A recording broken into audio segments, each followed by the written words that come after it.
இந்த நாளிலே கூட நாம் பார்க்கிற ஒரு காரியம், நேற்றைய தினத்துல ஆண்டவர்கிட்ட கேட்ட, ஆண்டவரே என்ன காரியத்தை நான் பேச வேண்டும் அப்படின்னு சொல்லி நைட் கேட்கிறப்ப என் தகப்பன் சொன்ன காரியம் எல்லாருக்கும் தெரிந்த ஒரு அற்புதத்தை குறித்து.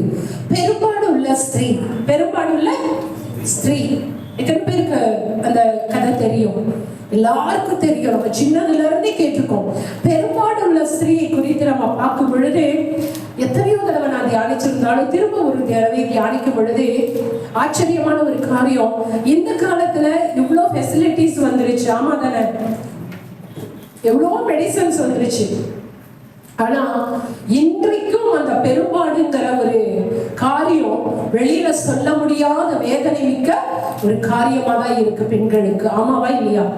ஆனா அந்த காலத்துல யோசிச்சு பாருங்க, இப்ப டெக்னாலஜி எவ்வளவு வளர்ந்துருச்சு இல்லையா, அதுக்கு எவ்வளவு பாதுகாப்பு இருக்கு. ஆனா அந்த காலங்களில அந்த சகோதரி எவ்வளவு கஷ்டப்பட்டு இருப்பாங்க இல்லையா? அவங்க வெளியிலயும் சொல்ல முடியாத தன்னுடைய பிரச்சனைய. ஆனா அவங்க என்ன பண்ணாங்க, என்ன கஷ்டப்பட்டுட்டு இருந்தாங்க. அப்படி இருந்த ஒரு சகோதரியினுடைய வாழ்க்கையில் நடந்த அற்புதத்தை தான் இந்த நாளிலே பார்க்க போகிறோம். பாருங்க, மத்தேயு சுவிசேஷம் 9ஆம் அதிகாரம் 20 முதல் 23 வரை இருக்கிற காரியத்தை பார்க்கலாம். அப்பொழுது 12 வருஷமாய் பெரும்பாடுள்ள ஒரு ஸ்திரீ, நான் அவருடைய வஸ்திரத்தை ஆகிலும் தொட்டால் சுத்தமாவேன் என்று தன் உள்ளத்தில் எண்ணிக்கொண்டு அவர் பின்னாலே வந்து அவருடைய வஸ்திரத்தின் ஓரத்தை தொட்டாள். இயேசு திரும்பி அவளை பார்த்து, மகளே திடன் கொள், உன் விசுவாசம் போதுமா. 19வது வசனத்துல பாத்தீங்கன்னா, இயேசு எழுந்து தம்முடைய சீசர்களோடு கூட பின்னே போனார் அப்படின்னு அங்க பாருங்க. திரளான ஜனங்கள் இயேசு சுவாமியை பின்னாடி போறாங்க. எத்தனை பேரு? திரளான ஜனங்கள் ஆண்டவருக்கு பின்னாடி போறாங்க, தேவனை பின்பற்றி போறாங்க. அதற்கு மேலாக இன்றைக்கு ஆவிக்குரிய வாழ்க்கையில நீங்களும் நானும் பார்க்கும் பொழுது, சில பேர் ஆண்டவரை ஃபாலோ பண்ணி போறாங்க இல்லையா, சர்ச்சுக்கு வராங்க. இன்னொரு சிலர் என்ன பண்றாங்க, ஆவிக்குரிய வாழ்க்கையில நெருங்குறாங்க. ஆனாலும் அவங்க வாழ்க்கையில அற்புதம் நடக்கிறது இல்லை. ஆனாலும் அவங்க வாழ்க்கையில அற்புதம் நடக்கல. ஏன்? இயேசு சுவாமியை பின்பற்றுகிறோம், இன்னும் அவரை கிட்டி சேர்றோம், நல்லா ஜெபிக்கிறோம், ஆவிக்குள்ளாக நாங்க வளர்றோம், எல்லா ஆராதனைக்கு நாங்க போறோம், நல்ல ஜெபிக்கிற இல்லையா, பரிசுத்த ஆவியில நிறைஞ்சு ஜெபிக்கிற. ஆனாலும் என் வாழ்க்கையில அற்புதம் நடக்கல. இன்னைக்கு நிறைய பேருடைய கொஸ்டின் இதுதான், ஏமா என் வாழ்க்கையில நடக்கல? இப்படிதான் திரளான ஜனங்கள் இயேசு சுவாமி பின்னாடியே போனாங்க. ஒரு கூட்டம் இல்லையா, இயேசு சுவாமி பின்னாடியே எப்பவும் போயிட்டு இருக்காங்க. ஏன் அப்படி போறாங்க? அவங்க ஏதோ ஒரு குறையோட தானே போறாங்க. தன்னுடைய வாழ்க்கையில அற்புதம் நடக்கணும்னா அவங்களுக்கெல்லாம் நடக்கல. கூட போனாங்க, ஆனா அவங்களுக்கு அற்புதம் நடக்கல. அடுத்தது அவங்க சொல்றாங்க, நான் கிறிஸ்தவன் தான், கிறிஸ்துவை பின்பற்றுகிறவன் தான், ஆவிக்குரிய வாழ்க்கையில நான் வளர்றேன் தான். ஆனாலும் என்னுடைய வாழ்க்கையில என்ன இல்லை. ஏன்னா நீங்களும் நானும் கூட்டமாய் போய்கொண்டிருக்கிற கூட்டம். ஆனா தேவனிடத்திலிருந்து வல்லமையை பெற்றுக்கொள்ள முடியாது. கூட்டமா போயிட்டு இருந்தா. அல்லேலூயா. ஆனா நீ விசுவாசிக்கிற விசுவாசியா இருக்கும் பொழுது அந்த விசுவாசம் ரட்சிப்புக்கு ஏற்றதா இருக்கணும். என்னவா ரட்சிப்புன்னு என்ன? விடுதலைக்கு ஏற்ற விசுவாசம் இருக்கா? விசுவாசிக்கிறோம், ஆனா விடுதலைக்கு ஏற்ற விசுவாசம் இருக்கா? என்னது புதுசா இருக்கு? விசுவாசம் கேள்விப்பட்டிருக்கிறோம், ஆண்டவரை நம்பிதான் கூட வரோம், ஆண்டவரை நம்பிதான் இங்க வந்து நான் உட்கார்ந்து இருக்கேன், ஆண்டவரை நம்பிதான் வாரம் சர்ச்சுக்கு வரேன், டெய்லி ஜெபம் பண்றேன், நல்ல வேதம் வாசிக்கிறேன், எல்லாம் பண்றேன். ஆனாலும் என் வாழ்க்கையில விடுதலை இல்லை, அற்புதம் இல்லை. ஏன் அப்படின்னா ரட்சிப்புக்கு ஏற்ற விசுவாசம் இன்னும் உனக்கு இல்லை. புரியுதா? விசுவாசிக்கிற, ஆனா நீ என்ன பண்ணல? விடுதலை ஆயிருச்சு, நீ முழுமையா என்ன பண்ணல? நம்பல. ஐயா நீ படுத்து இருக்கிற, உன்னால முடியல. ஆண்டவர் என்ன சொல்றாரு? நீ எழுந்து போங்கிற. போவியா? போக மாட்டீங்களா? நீ ஒரு வாரமா காய்ச்சல் பாஸ்டர், எப்படி திடீர்னு எந்திரிச்சு ஓட சொன்ன, எப்படி கொஞ்சம் மெதுவா எந்திரிச்சு உட்காடுறேன், அப்புறமே கொஞ்சம் நிக்கிறேன், அப்புறமே. அதுதான் விசுவாசம் இல்லை, அதுதான் ரட்சிப்புக்கு ஏற்ற விசுவாசம். விடுதலை ஆயிருச்சுன்னு நீ முழுசா என்ன பண்ணல? நம்பல. அதனாலதான் அற்புதம் நடக்கல. ஹல்லேலூயா. போ அப்படின்னா நீ போயிடணும். எங்க போகணும் எப்படி போகணும் தெரியாது, ஆண்டவர் சொல்லிட்டாரு நான் போயிடுறேன். அல்லேலூயா, அல்லேலூயா. அப்போ விசுவாசம் முக்கியம் அல்ல, அது விடுதலையாகக்கூடிய விசுவாசமாய் இருக்க வேண்டும். ரட்சிப்புக்கு ஏற்ற விசுவாசமாய் நம்மளுடைய விசுவாசம் இருக்க வேண்டும். அல்லேலூயா. எல்லாரும் விசுவாசிக்கிறாங்க, அந்த விசுவாசம் வாழ்க்கையில அற்புதம் நடக்காது. ஆனா ஆண்டவர் எனக்கு விடுதலை கொடுத்துட்டாருன்னு நீ நம்புற பத்தியா விசுவாசம். அல்லேலூயா, அல்லேலூயா. இப்போ எப்போ தெரியுமா உங்க வாழ்க்கையில அற்புதம் நடக்கும்? ரெண்டு காரியம் இருக்கிறப்போ வாழ்க்கையில அற்புதம் நடக்கும். நல்லா தெரிஞ்சுக்கோங்க, ரெண்டு காரியம் இருந்தாலும் உங்க வாழ்க்கையில அற்புதம் நடக்கும். ஒன்று, தேவ சித்தமாய் இருந்தால் அற்புதம் நடக்கும். அல்லேலூயா. தேவ சித்தம் இருந்தால் ஒரு காரியம் நேற்று நடந்தது. முதல் நாளே நான் டிரைவருக்கு சொல்லிட்டேன், நேற்று நான் திருப்பூர் பட்டணத்திற்கு ஊழியத்துக்கு போகணும். 11 மணிக்கு வர வேண்டிய டிரைவர் வரல. டென்ஷன் ஆகுது. காலையில இருந்து வெயிட் பண்றோம், 11 மணிக்கு போக வேண்டிய ப்ரோக்ராம் போல. காலை தாமதம் ஆயிட்டே இருக்கு. 12 ஆச்சு, 12:15 ஆக போகுது. சரி 11 வரைக்கும் வெயிட் பண்ண இவங்க கிட்ட ஆகாதுன்னு வேற ஒருத்தர் மூலமா ஒரு ரெடி பண்ணி ஒரு டிரைவர் வந்தாச்சு. சரியாக 12:15 வராரு. வந்து அவர் சாவியை கொடுக்கிற, ஆனாலும் கால தாமதமாகிறப்போ ஒரு பக்கம் கோபம் இருந்தாலும் மறுபக்கம் இது ஏதோ ஒரு தேவ சித்தம், அதனாலதான் கால தாமதமாகுது, நம்ம ரொம்ப டென்ஷன் ஆக தேவையில்லை அப்படின்னு ஆண்டவர்கிட்ட ப்ரேயர் பண்ணிட்டு இருக்கேன். அந்த டிரைவர்கிட்ட கீ சாவியை கொடுத்த உடனே ஒரு கால் வருது. நான் பாஸ்போர்ட்டுக்கு அப்ளை பண்ணியிருந்தேன், போலீஸ் ஸ்டேஷன்ல இருந்து வருது, உங்களுக்கு வெரிஃபிகேஷனுக்கு நீங்க 1 நிமிஷம் வந்துட்டு போவீங்களா? அல்லேலூயா. அப்ப நான் சொன்னேன், ஆண்டவரே உமக்கு நன்றி. அப்படியே போயிட்டு அட்டெண்ட் பண்ணிட்டு நான் என்ன செய்யறேன், வந்தேன். ஏன் சொல்றேன்னா, நம்ம வாழ்க்கையில நடக்கிற எல்லாவற்றுக்கும் ஒரு காரணம் உண்டு. ஆண்டவரே உங்களுடைய சித்தம் இருந்தா நான் போறேன், ஆண்டவரே உங்களுடைய சித்தம் இருந்தா கிடைக்கட்டும், ஆண்டவரே உங்களுடைய சித்தமானா இது நடக்கட்டும், ஆண்டவரே உமக்கு சித்தமானா என்னை கூட்டிட்டு போங்க அப்படின்னு நீங்க சொன்னீங்கன்னா நிச்சயம் வாழ்க்கையில அற்புதம். அல்லேலூயா. ஐயோ இல்ல நான் இன்னைக்கே போய் ஆகணும், டமார்னு போய் விட்டு அங்க ஏதோ ஒரு பிரச்சனை இல்ல. எதை செய்தாலும் தேவ சித்தத்தின்படி செய்தால் உங்க வாழ்க்கையில அற்புதம் நடக்கும். அல்லேலூயா. சித்தம்னா என்ன? அவருடைய விருப்பம். சித்தம்னா ஆண்டவருடைய விருப்பத்தின்படி நீ வாழ ஆரம்பிச்சா உங்க வாழ்க்கையில அற்புதம் நடந்து கொண்டே இருக்கும். உங்க விருப்பத்தின்படி நடந்த தோசை திருப்பு என்ன ஆகாது, ஏதோ நடக்காது. அப்புறம் நானும் தான் கூட்டத்தோட கூட்டமா போனேன், எனக்கு ஒண்ணுமே நடக்கல. நீ இன்னும் தேவ சித்தத்துக்கு ஒப்பு கொடுக்கல. அல்லேலூயா. ஆண்டவரே உங்களுடைய சித்தத்தின்படி என்னை நடத்துங்கன்னு சொல்லுங்க, கர்த்தர் அழகா உங்க வாழ்க்கையில் அற்புதத்தை செய்வார். அல்லேலூயா.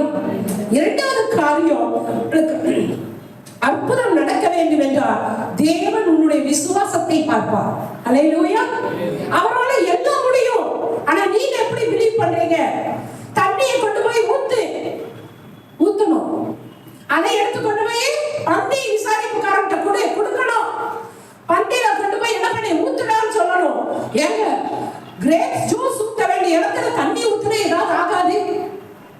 ஊத்துற வரைக்கும் அது தண்ணியா இருக்கலாம், ஊத்தும் பொழுது அது ரசமாய் மாறும். நீ பிலீவ் பண்ணல. அல்லேலூயா. அப்போ எந்த அளவுக்கு நீ விசுவாசிக்கிறீங்களோ அதை பொறுத்துதான் உங்க வாழ்க்கையில அற்புதம் நடக்கும். ரெண்டு காரியத்தின் மூலமா அற்புதம் நடக்கும் சொன்ன. ஒன்று, தேவ சித்தத்தின்படி நீங்கள் நடக்கும் பொழுது அற்புதம் நடக்கும். இரண்டாவது, உங்களுடைய விசுவாசத்தை பார்த்து தேவன் அற்புதத்தை செய்வார். அல்லேலூயா. அப்ப ஏன் உங்கள் வாழ்க்கையில் அற்புதம் நடக்கல? எனக்கு விசுவாசம் இல்லை. நான் விசுவாசிக்கிறேன், அதனால என் வாழ்க்கையில அற்புதம் நடக்கல. நேத்துதான் எங்க சபைக்கு வந்தாங்க. நான் 10 வருஷமா வர என் வாழ்க்கையில ஒண்ணுமே நடக்கல. நேத்து வந்து ஒரு விசுவாசி மைக்க முடிச்சு சாட்சி சொல்றான். அவன் என்ன பண்றான்? விசுவாசிக்கிறான், ஆண்டவர் செய்வாரு அப்படிங்கறத அவன் என்ன பண்றான்? நம்புறான். அந்த விசுவாசத்தை தேவன் பார்த்து அதை கனம் பண்ணுகிறார். அல்லேலூயா. நீங்க என்ன பண்றீங்க? வர்றீங்க, உட்கார்றீங்க, எந்திரிச்சு போறீங்க. ஆனா இன்னும் விசுவாசிக்கல. அந்த விசுவாசத்தை தேவன் பார்க்கல. விசுவாசிக்கிறது என்ன தெரியுமா? நம்பப்படுகிறவர்களின் உறுதியும் காணப்படாதவைகளின் நிச்சயமாய் இருக்கிறது. அல்லேலூயா. அப்போ ஒரு காரியம் கண் கண்ணுக்கே தெரியலனாலும் என் தேவன் அதை செய்வார் என்று நீங்கள் அதை எப்பொழுது விசுவாசிக்கிறீர்களோ அன்றைக்கு அது நடந்து போகும். அல்லேலூயா. அப்போ தேவன் என்னுடைய விசுவாசத்தை பார்த்துதான் என்ன பண்ணுவாரு? அற்புதத்தை செய்வார். இரண்டாவது, அவருடைய சித்தம் இருந்தா என் வாழ்க்கையில் அற்புதம் நடக்கும். ஓகே. ஆனா இந்த பெரும்பாலுள்ள ஸ்திரீ யாரு அப்படின்னு பாத்தீங்கன்னா, எத்தனை வருஷமா இருக்கா அந்த பிரச்சனை? யோசிச்சு பாருங்களேன். ஐயோ, இதை நான் யோசிக்கிறப்ப அவ்வளவு வேதனைப்பட்டேன். 12 வருஷமா ஒரு பெரும்பாடுங்கிற அந்த வியாதி இருந்தா அந்த பெண் எங்க போயிருக்க முடியும்? ஏதாவது ஒரு நல்லது கெட்டதுக்கு போயிருக்க முடியுமா? யோசிச்சு பாருங்க. தான் வீட்டை விட்டு வெளியில வந்திருக்க முடியுமா? எவ்வளவு வேதனையான காலங்கள் அந்த காலங்கள். யார்கிட்ட போய் தன்னுடைய வேதனையை சொல்ல முடியும்? 1 வருஷம் 2 வருஷம் இல்ல, 12 வருஷம். அது மட்டுமல்ல, அந்த அம்மா தன்னுடைய ஆஸ்தி முழுவதுமாக என்ன பண்ணாங்களாம்? செலவழித்துட்டாங்க. தான் சொத்து முழுவதும் எதுக்கு கொடுத்துட்டாங்க? ஹாஸ்பிட்டலுக்கே கொடுத்துட்டாங்க. எல்லாம் முடிஞ்சது. அதன் பிறகு என்ன பண்றாங்க பாருங்க, மனிதனுடைய உதவியை நாடி நாடி நாடி ஓடி தன் முழு சொத்தையும் என்ன பண்ணிட்டாங்க? இழந்து போயிட்டாங்க. அந்த நிலையில தான் எல்லாவற்றையும் இழந்த அந்த பெண் கடைசியாக ஒரு நல்ல காரியத்தை எங்க சகோதரி செஞ்சாங்க. என்னன்னா, தன்னுடைய மனமும் பணமும் எல்லாம் இல்லாம போயிடுச்சு. நம்பிக்கை அற்று போச்சு. பணம் இல்ல, உதவி செய்யற ஆள் இல்ல. அந்த கடைசி நேரத்தில் அவர்கள் அறிந்து கொண்ட ஒரே ஒரு காரியம், இயேசு என் வாழ்க்கையில அற்புதத்தை செய்வார். அல்லேலூயா, அல்லேலூயா. இவங்க என்ன செய்றாங்க? முதலாவது இயேசுவை குறித்து கேள்விப்பட்டாங்க. இவங்க கிறிஸ்டியன் கிடையாது. இயேசு சுவாமியை பத்தி எப்ப கேள்விப்படுறாங்க? முதல் வருஷத்திலேயே கேள்விப்படல. எத்தனாவது வருஷம் கேள்விப்படுறாங்க? ஆமா. ஆனா நீங்களும் நானும் ஆசீர்வதிக்கப்பட்டவர்கள். இப்பவே இயேசுவை உங்களுக்கு தெரிந்து கொண்டீர்கள். இந்த வயசுலயே நீங்க தெரிஞ்சிட்டீங்க இல்லையா? இப்பவாவது நம்ம தெரிஞ்சுக்கிட்டோம். நம்ம வாழ்க்கையில அவ்வளவு நாள் கஷ்டத்தை இனிமேல் நாம் அனுபவிக்க மாட்டோம். அல்லேலூயா. ஆனால் இந்த சகோதரி 12 வருடங்கள் இயேசுவை குறித்து கேள்விப்படாமல் இருந்து விட்டார்கள். 12வது வருஷத்துலதான் என்ன பண்றாங்க? கேள்விப்படுறாங்க. கேள்விப்பட்ட உடனே அந்த அம்மா என்ன செய்யறாங்க தெரியுமா? நாள் நட்சத்திரம் பார்த்து, அமாவாசை பௌர்ணமி பார்த்து, ஜோசியக்காரன்கிட்ட போய் குறிச்சி வரல. கேட்ட மாத்திரத்திலே இயேசு சுவாமி பின் செல்ல ஆரம்பித்தார்கள். அல்லேலூயா. இயேசு சுவாமிக்கு பின்னாடி வர ஆரம்பிச்சிட்டாங்க. இன்னைக்கு எத்தனை பேர் இந்த செய்தியை கேட்டுக்கொண்டு இருக்கிற பிள்ளைகள் கூட இயேசு சுவாமியை கேள்விப்படுறீங்க, ஆனால் அவருக்கு பின்னாடி செல்லாம வீட்டிலே உட்கார்ந்து இருந்தா ஜெயத்தை நீங்கள் பார்க்க முடியாது. இயேசு சுவாமியை பத்தி அந்த கேள்விப்பட்டு வீட்டிலேயே இருந்திருந்தா இன்னைக்கு நீங்களும் நானும் பேசிப்போமா? பேச மாட்டோம். ஆனா அந்த அம்மா என்ன பண்ணாங்க? கேள்விப்பட்டது மாத்திரமல்ல, உடனே செயல்பட ஆரம்பிச்சுட்டாங்க. அடுத்தது இயேசு சுவாமிக்கு பின்னாடி வர்றாங்க. ஒரு பெண்ணாக இருந்தாலும் கூட அந்த அம்மாவை பின்னாடி வர்றாங்க. எத்தனை ஜென்ஸ் இருந்திருப்பாங்க இல்லையா? அந்த காலத்துல யூதர்கள் பெண்களை பெண்களாகவே மதிக்க மாட்டாங்க, பெண்களை பேசவே மாட்டாங்க. ஆனா அத்தனை பேருக்கு மத்தியிலே அந்த தாய் என்ன பண்றாங்க? நிறைய போராட்டத்துக்கு மத்தியில தான் இயேசு சுவாமி பக்கம் வந்திருப்பாங்க. ஆமாவா இல்லையா? ஆமாவா இல்லையா? யோசிச்சு பாருங்க. பெண்களே வரக்கூடாதுங்கிற ஒரு சொசைட்டில வாழ்ற ஒரு அம்மா தனக்கு இப்படி வேற ஒரு பிரச்சனை இருக்கு, வெளியில சொல்ல முடியாத ஒரு வேதனை. ஆனா அவர்கள் அத்தனை ஆண்கள் இருக்கிற மத்தியிலும் அந்த தாய் என்ன பண்றாங்க? இந்த பின்னாடி கூட்டத்தோட ஓடி வராங்க. இயேசு சுவாமி பக்கத்துல போக முடியுமா? இன்னைக்கு ஒரு விஐபி பக்கத்துல போக முடியுமா? எத்தனை பாதுகாவலர்கள் இருக்காங்க, எத்தனை பேர் இருக்காங்க. அவங்களை எல்லாம் மீறி போய் அவங்களை தொடணும். அல்லேலூயா. அந்த வாஞ்சை இருக்கு பாருங்க. அந்த கூட்டத்தோட 10ஓட 11 அவங்க நிக்கல. 10 பேருக்கு கிடைக்காத ஆசீர்வாதம் எனக்கு கிடைக்கணும்னு ஓடுறாங்க. அல்லேலூயா. கர்த்தர் அதை தான் பார்க்கறாரு. நீங்க எத்தனை பேர் உங்க உட்கார்ந்து இருக்காங்கன்னு பார்க்கல. நீ எவ்வளவு நாள் விசுவாசின்னு பார்க்கல. நீ எவ்வளவு ஆர்வமாய் கடவுளை தெரிந்து கொள்கிறாய், அவர்கிட்ட எவ்வளவு ஆர்வமா ஓடி வந்து அற்புதத்தை வாங்கிக்கிறேன்னு பார்க்கறாங்க. அல்லேலூயா. என் அம்மா என்ன செய்யறாங்க? விசுவாசத்தோடு கூட பின்னாடி வர்றாங்க. வந்து போதுங்க, இப்படியே கூட்டத்தோட கூட்டமா நம்ம நடந்துட்டே இருக்கலாம்னு நினைக்கல. பல வருடமா நடந்துட்டு இருக்கிறானுங்க கூட. ஆனா இந்த தாய் செய்த காரியம், இயேசுவின் பின்னாடி கேள்விப்பட்டாங்க. அவரை பின்தொடர்ந்தாங்க. தன்னுடைய அந்த வஸ்திரத்தின் ஓரத்தை தொட்டா கூட போதும்னு அவ்வளவு பிலீவ் பண்றாங்க. அல்லேலூயா. கூட்டத்துல 1000 எப்பொழுது கூடையே சுத்தனவனுக்கு அந்த அறிவு வரல. அல்லேலூயா. பாருங்க, கூட்டத்தோட இருக்கிறான், இயேசுவை குறித்து கேள்விப்பட்டிருக்கிறான், இயேசு சாமி பேசுறத கேட்டிருக்கான். ஆனா தன்னுடைய பிரச்சனை தீர அவருடைய வஸ்திரத்தின் ஓரத்தை தொட்டா கூட போதும், எனக்குள்ள இருக்கிற பிரச்சனை மாறும் அவங்களுக்கு தெரியல. ஆனா நேத்து கேள்விப்பட்ட அந்த தாய் பின்னாடி வந்தது மாத்திரமல்ல, வஸ்திரத்தின் ஓரத்தை தெரியாம தொடுறாங்க. ஓரத்தை தொட்ட அவங்களுடைய விசுவாசத்தை பாருங்க. அப்படியே வந்து காலை கட்டி பிடிச்சிடல, ஆண்டவர்கிட்ட வந்து முகம் குப்புற விடல, நேருக்கு நேர் வந்து பேசல. அந்த அம்மா என்ன பண்ணாங்க?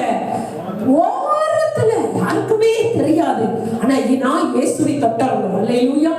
வந்திருக்கிற தேவ பிள்ளையே, எத்தனை வருஷம் விசுவாசிங்கிறது இல்ல. உன் வாழ்க்கையில உன் பிரச்சனை மாறணும்னா, உன் பிரச்சனை உன் வாழ்க்கையில ஒரு அற்புதம் நடக்கணும்னா இயேசுவை தொட வேண்டும். அல்லேலூயா. கருப்பிற ஆசை ஆண்டவரே, நான் உங்களை தொட்டணும், தொட்டா என் வாழ்க்கை மாறும். இல்லையா? அந்த அம்மாக்கு ஒரு விசுவாசம் பார்த்தீங்களா? நான் தொட்டால் போதும் என் வாழ்க்கையெல்லாம் மாறும்னு தெரிஞ்சு போச்சு. ஆனா கூட வந்தவனுக்கு அந்த சத்தியம் தெரியல. அவர் ஏதோ ஒரு அற்புதம் செய்யணும் அப்படின்னு எதிர்பார்க்கிறானே தவிர அந்த அறிந்து கொள்ளுகிற ஞானம் இல்லை.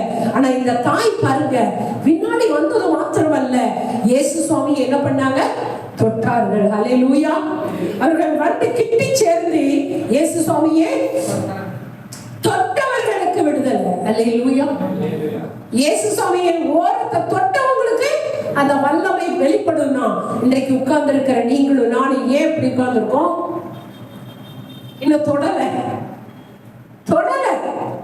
அவரை பத்தி கேள்விப்பட்டிருக்கோம், மரித்தவரை உயிரோடு எழுப்புகிற தேவன் என்பதை அறிந்திருக்கிறோம். ஆனால் வீட்டில் உட்கார்ந்து கொண்டு இருக்கிறோம் இல்லையா? அல்லது கூட்டத்தோட கூட்டமாக ஓடிக்கொண்டு இருக்கிறோம். ஆனால் அந்த தாய்க்கு இருந்த விசுவாசம், தொட்டால் போதும், நான் தொட வேண்டும் என்ற வாஞ்சியோடு கூட அத்தனை கூட்டத்தையும் நெருக்கி தள்ளி முட்டி மோதி முயற்சி செய்து தேவனுடைய வஸ்திரத்தின் ஓரத்தை என்ன பண்ணிட்டாங்க? அல்லேலூயா. அல்லேலூயா. எத்தனை பேர் வாஞ்சியோடு இருக்கீங்க? நானும் தொட போறேன்.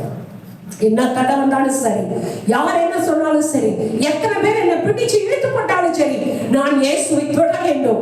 என் தேவனை நான் தொட்டு விட்டால் என் வாழ்க்கை மாறும் ஐயா. என் தேவனை தொட்டா என் வியாதி தீரும். என் தேவனை தொட்டா என் வறுமை நீங்கும். என் தேவனை தொட்டா நான் அவருடைய ராஜாவினுடைய பிள்ளையாக எல்லா ஆசீர்வாதங்களையும் நான் பெற்றுக்கொள்வேங்கிற அந்த நம்பிக்கை, அந்த விசுவாசம். அல்லேலூயா. அப்ப நம்ம அந்த ஓரத்தை தொட்டாங்க. தொட்டது மாத்திரம் அல்ல, பாருங்க, ஆண்டவருக்கு தெரிஞ்சிருச்சு தன்னிடத்திலிருந்து வல்லமை வெளிப்பட்டது. அவர் கேட்கிறார், இந்த வசனத்தை வாசிங்க. அவர் கேட்கிறார் பாருங்க, என்ன தொட்டது யார் அப்படிங்கிறாங்க. இப்ப நீங்களும் நானும் அந்த இடத்துல இருக்கோம், என்ன செய்வோம்? என்ன பண்ணிடுவோம்? நம்மதான் தொட்டது யாருக்கும் தெரியாது இல்ல இல்லையா? நம்ம திருட்டு பிள்ளைங்க எப்பவுமே, ஓ நான் செஞ்சது யாருக்கும் தெரியாது அப்படின்னு. ஆனா அந்த தாய் பாருங்க மறைக்கல. அல்லேலூயா. தன்னுடைய பிரச்சனை என்ன, எவ்வளவு பெரிய அசிங்கம், அவ்வளவு பெரிய ஜனக்கூட்டத்தின் மத்தியில, அத்தனை ஆண்கள் இருக்கிற மத்தியில தன்னுடைய பிரச்சனை எப்படி சொல்லணும்னு அவங்களுக்கு அதெல்லாம் நினைக்கல. அந்த வல்லமை தன்னிடத்தில் வந்து தனக்கு ஒரு அற்புதம் நடந்த மாத்திரத்திலே அந்த தாயினுடைய இருதயமும் மாறி போயிடுச்சு. அல்லேலூயா. இப்போ பின்னாடி வந்து யாருக்கும் தெரியாமல் தொட்டவர்கள் தேவனுடைய வல்லமை அந்த தாய்க்குள் வந்தவுடனே ஒரு வல்லமை பாருங்க, மற்றவர்களுக்கு முன்பாக தைரியமாய் பேசுகிறார்கள். அல்லேலூயா. தேவ பிள்ளையே, தேவனுடைய வல்லமை உனக்கு வரும் வரைக்கும் நீ பயந்து கொண்டு இருக்கலாம், நடுங்கிக் கொண்டு இருக்கலாம், ஓரமாய் தள்ளப்பட்டு கிடக்கலாம் இல்லையா? ஆனா தேவனுடைய வல்லமை எந்த ஒரு மனிதனுக்குள் இறங்குகிறதோ அவன் யாருக்கும் பயப்பட மாட்டான். தேவாதி தேவனுக்கு முன்பாக நின்று பேசுவான். அல்லேலூயா. ஆண்டவரோட முன்னாடி நின்று பேசுறதுக்கு தேவ வல்லமை இறங்கி இருக்கிறது. அந்த ஆண்டவர் கேட்கிறாரு, யார் என்னை தொட்டா? அந்த அம்மா என்ன சொல்றாங்க? என்னை தொட்டது யார் என்று கேட்டார். அவருடைய சீசர்கள் அவரை நோக்கி, திரளான ஜனங்கள் உம்மை நெருக்கி கொண்டு இருக்கிறதை நீ கண்டும் என்னை தொட்டது யார் என்று கேட்கிறீரே என்றார்கள். போதுமா? பாருங்க, இயேசு சுவாமி கேட்கிறாரு, யார் என்ன தொட்டானா? கூட இருக்க சீசர்கள் என்ன சொல்றாங்க? ஏங்க திரளான ஜனங்கள் இருக்காங்க, இதுல போய் யார் தொட்டாங்கன்னு கேக்குறீங்க?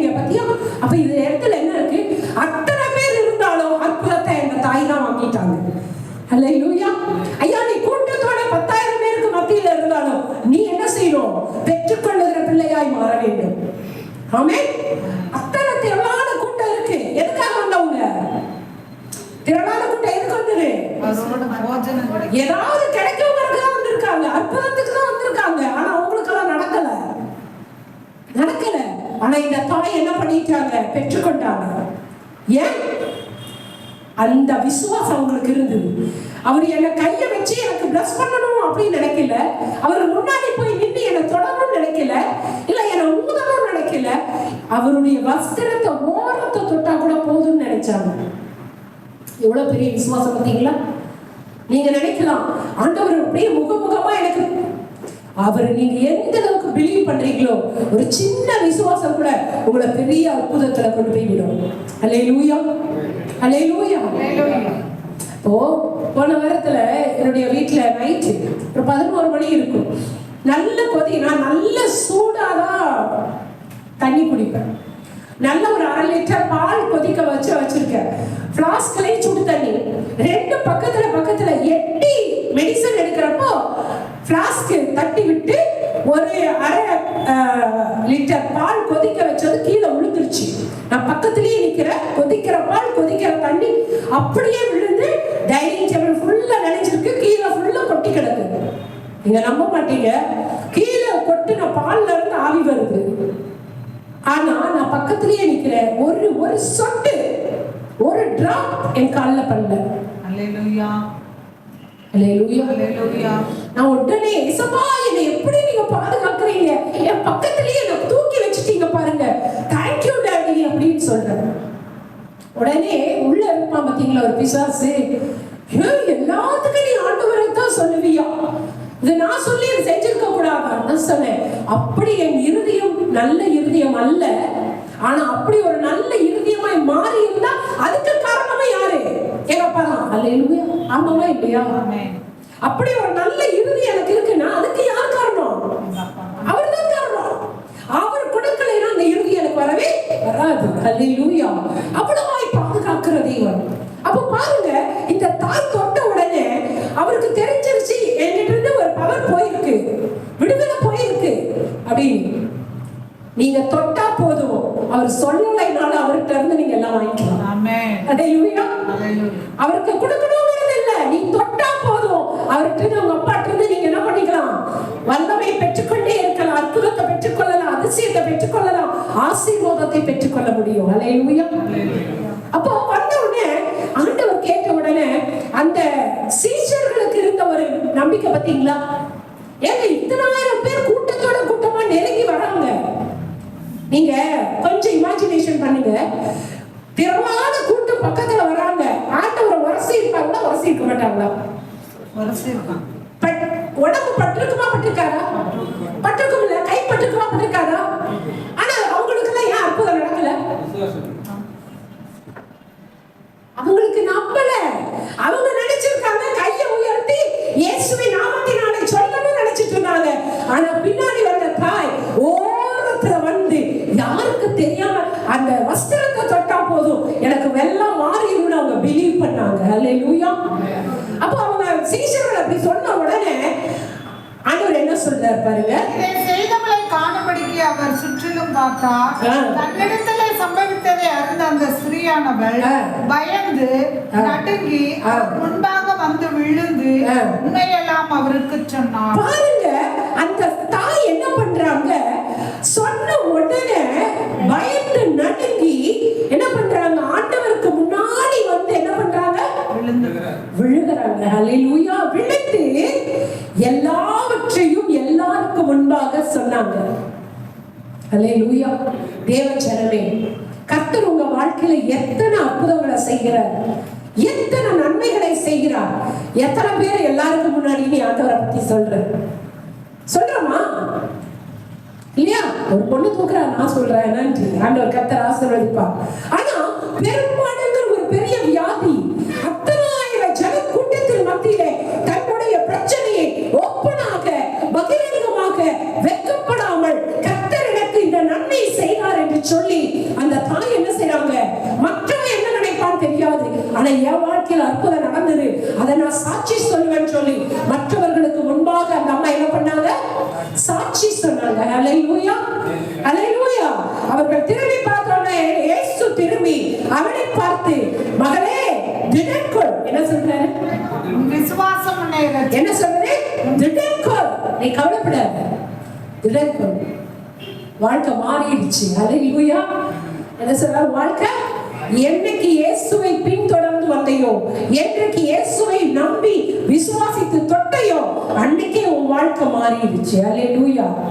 அவங்க என்ன சொல்றாங்க? திடன்கொள், நீ என்ன பண்ணுவ? உன் விசுவாசம் உன்னை ரட்சித்தது. உன் விசுவாசம் உன்னை ரட்சித்தது. அடுத்தது சமாதானத்தோட போய். ஆமா, என்ன சொல்றாரு? சமாதானத்தோடு போய் வேதனை நீங்கி சுகமாய் இரு. ஹல்லேலூயா. ஆண்டவர் சொல்றார் பாருங்க, அந்த எல்லா மனிதர்களுக்கு முன்பாக முதலாவது அந்த தாயை என் தேவனாகிய கர்த்தர் என்ன செய்கிறார்? பார்க்கிறார். பார்த்து சொல்றாரே மகளேங்கிறார். ஹல்லேலூயா. அருமையான பிள்ளையை ஆகிய நம்மளை பார்த்து மகளேன்னு சொல்லுவாங்க. இந்த உலகத்துல யாராவது சொல்லுவாங்களா?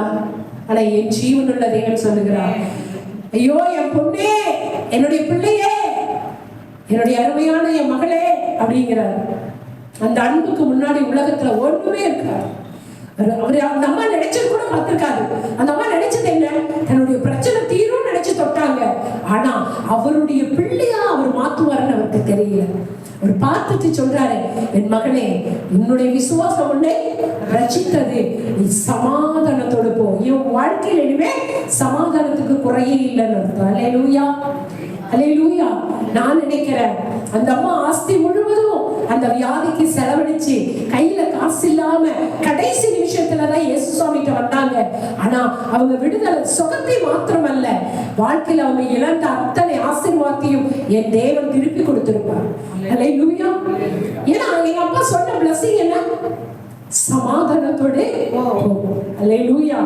அப்ப எல்லா ஆசீர்வாதத்தையும் கொடுத்தாதான் அந்த சமாதானம் வரும். நிச்சயம் அந்த அம்மா இழந்த ஆசீர்வாதத்தை காட்டிலும் ரெட்டிப்பா அவங்க பணக்காரியா இருந்திருப்பாங்க. ஹல்லேலூயா, ஹல்லேலூயா. தேவ பிள்ளையே, இன்னைக்கு அவரை நம்பி வந்திருக்கிற உங்களை பார்த்து சொல்லுகிறார், திடன்கொள். உங்களை பார்க்கிறார். பார்த்து மகளே, மகளே என்ன அர்த்தம்? அவருடைய சொத்தெல்லாம் எடுத்தோம். ஆமாவா இல்லையா? ஆமாவா இல்லையா? ஆனா ஒரு பெருந்தன்மையா இல்ல உங்களால பெற்றுக்கொள்ள முடியாததுக்கு காரணம் தான்.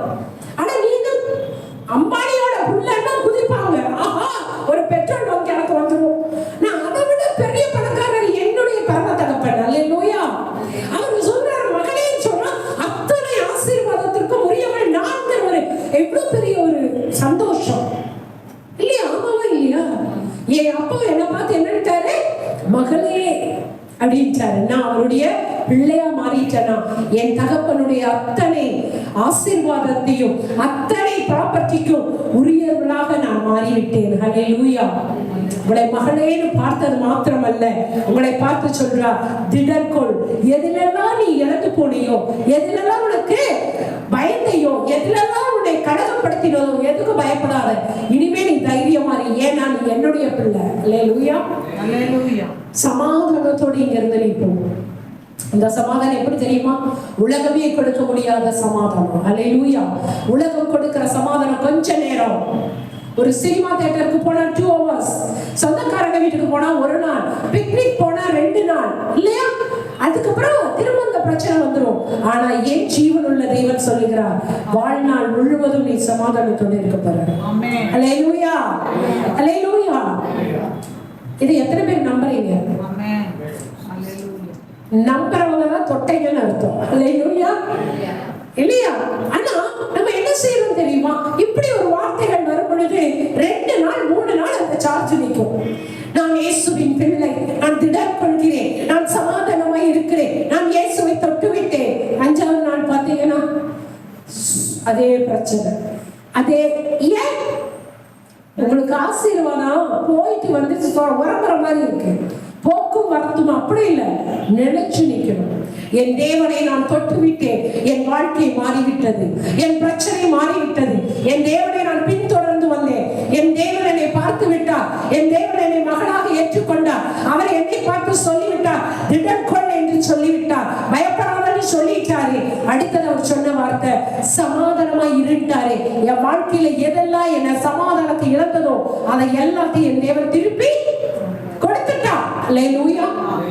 கொடுப்பாரா கொடுத்துட்டாரா? கொடுப்பாருங்கிறவங்க எத்தனை பேர்? நான் சொல்றேன் கொடுத்துட்டார். அல்லேலூயா. கொடுப்பாருன்னா வெண்டிங் நிக்குது, எப்படி வேணாலும் சுத்தும். ஆனா கொடுத்துட்டார், நான் வாங்கிட்டேன். அல்லேலூயா. வந்திருக்கிற உங்களை கர்த்தர் ஆசீர்வதிக்க போகிறார். அல்லேலூயா. அப்போ உங்க பிரச்சனை எவ்வளவு பெரிதா இருக்கலாம், வெளியில சொல்ல முடியாத இந்த தாயினுடைய பிரச்சனை போல இருக்கலாம். ஆனால் இன்றைக்கு நீங்கள் கர்த்தரை தேடி வந்திருக்கிறீர்கள். வந்தது மாத்திரமல்ல, எத்தனை பேர் வந்திருக்கிறோங்கிறது விஷயம் அல்ல, யார் தேவனை தொடுறாங்கிறது முக்கியம். அல்லேலூயா. நான் இயேசுவை தொட போகிறேன், என் வாழ்க்கை மாறப்போகிறது, என் பிரச்சனை மாறப்போகிறது. என்னுடைய பிரச்சனையில நான் ஒரு பெரிய அற்புதத்தை பார்க்க போகிறேன். நீங்க விசுவாசிச்சு தொட்டீங்கன்னா தேவ வல்லமை இன்றைக்கு உங்களுக்கு வெளிப்படும். அல்லேலூயா. தேவனுடைய வல்லமை உங்களை கஷ்டப்படுத்தின அந்த பிரச்சனையின் மத்தியிலே வெளிப்பட போகிறது. நீங்கள் அற்புதத்தை பார்க்க போகிறீர்கள். அற்புதத்தை உங்கள் கண்களால் பார்க்க போறீங்க. அற்புதத்தை நீங்க உணர போறீங்க. அந்த தாய் உணர்ந்தாங்க, இன்னைக்கு நீங்களும் உணர போறீங்க. இந்த செய்தியை கேட்ட நீங்கள் ஆசீர்வதிக்கப்பட்டவர்கள். அல்லேலூயா. அல்லேலூயா. நம்ம எல்லாரும் எழுந்து நின்று அந்த ஸ்திரீயை போல உங்களுடைய பிரச்சனை எவ்வளவு பெரிதாக இருந்தாலும் சரி, ஆண்டவர்கிட்ட சொல்லுங்க, ஆண்டவரே நான் கூட்டமாய் வருகிற கூட்டம் அல்ல, ஏதோ பின்தொடர்கிற கூட்டமாய் அல்ல, சுகத்தை பெற்றுக் கொள்ளுகிற மகளாக நான் மாற வேண்டும் சுவாமி. சொல்லுங்க, ஆண்டவரே நான் உங்களுடைய பின்னாடி வருகிற எத்தனையோ ஜனங்களை போல அல்ல, பெற்றுக்கொள்ளுகிற அந்த ஸ்திரீயை போல நானும் இருக்க வேண்டும். என்னுடைய பிரச்சனை பெரிதாய் இருக்கிறது, என்னுடைய பிரச்சனை பெரிதாய் இருக்கிறது, என்னுடைய வியாதி பெரிதாய் இருக்கிறது, எனக்கு உதவி செய்ய ஒருவருமே இல்லை, இந்த பிரச்சனைக்கான தீர்வு ஒன்றும் கிடைக்கவில்லை, நெடுநாளாய் நான் இந்த பிரச்சனைக்காக போராடி கொண்டு இருக்கிறேன், எல்லாவற்றையும் இழந்து போய் இருக்கிறேன், என் சமாதானத்தை இழந்து போயிருக்கிறேன், என் சந்தோஷத்தை இழந்து போயிருக்கேன், என் ஆஸ்தி என் வருமானத்தை இழந்து போயிருக்கேன், என் நிம்மதியை இழந்து போயிருக்கேன். தேவஜனமே, இவ்வாறாக மாத்திரமல்ல, பின்தொடர்கிறது மாத்திரமல்ல, என் ஜீவனுள்ள தேவனை, என் தேவனை நான் தொட்டால் என் வாழ்க்கை மாறும் என்று சொல்லி அவரை தொட வேண்டும். ஆண்டவரே, இப்பொழுது உடைய வஸ்திரத்தை நான் தொட போகிறேன். அந்த வல்லமை அன்றைக்கு பெரும்பாலுள்ள ஸ்திரீனுக்கு இறங்கின அதே வல்லமை, அதே மாறாத அற்புதத்தின் சுகம் இன்றைக்கு என் வாழ்க்கையிலும் அற்புதம் நடக்க போகிறது. ஆண்டவரே, நான் தொட போகிறேன், என் வாழ்க்கை மாறும். ஆண்டவரே, என் வாழ்க்கையில் ஒரு பெரிய அற்புதம் நடக்க போகிறது, என்னுடைய சூழ்நிலைகள் மாறப்போகிறது, சாட்சியாய் என்னை நிறுத்த போகிறேன். அதற்காக நன்றி. அந்த ஸ்திரீ எப்படி எல்லாருக்கும் முன்பாக வந்து உம்மை பணிந்து கொண்டு தனக்கு வாழ்க்கையில் நடந்த அந்த சுகத்தை, அந்த அற்புதத்தை மற்றவர்களுக்கு சொன்னார்களோ, இன்றைக்கு நானும் கூட என் வாழ்க்கையில் நடக்கிற அற்புதங்களை, என் வாழ்க்கையில் நடக்கிற அதிசயத்தை மற்றவர்களுக்கு முன்பாக நான் பறைசாற்ற போகிறேன். என் இயேசு என் வாழ்க்கையை மாற்றினார், அற்புதத்தை கொடுத்தார் என்று சொல்ல போகிறேன் என்று சொல்லுகிறவர்களுக்கு இப்பொழுது உங்கள் வாழ்க்கை மாறப்போகிறது. அற்புதத்தை என் தேவன் தரப்போகிறார். அவர் உங்களை பார்க்கிறார், அவரை மகனாக ஏற்றுக்கொண்டு இருக்கிறார், திடன்கள் என்று சொல்லி இருக்கிறார், உங்களுக்கு சமாதானத்தை கொடுத்து அனுப்ப போகிறார். அல்லேலூயா. கேட்கிறவர்கள் பெற்றுக்கொள்ள போறீங்க. கர்த்தர் உங்கள் யாவரையும் ஆசீர்வதிப்பாராக. ஆமென்.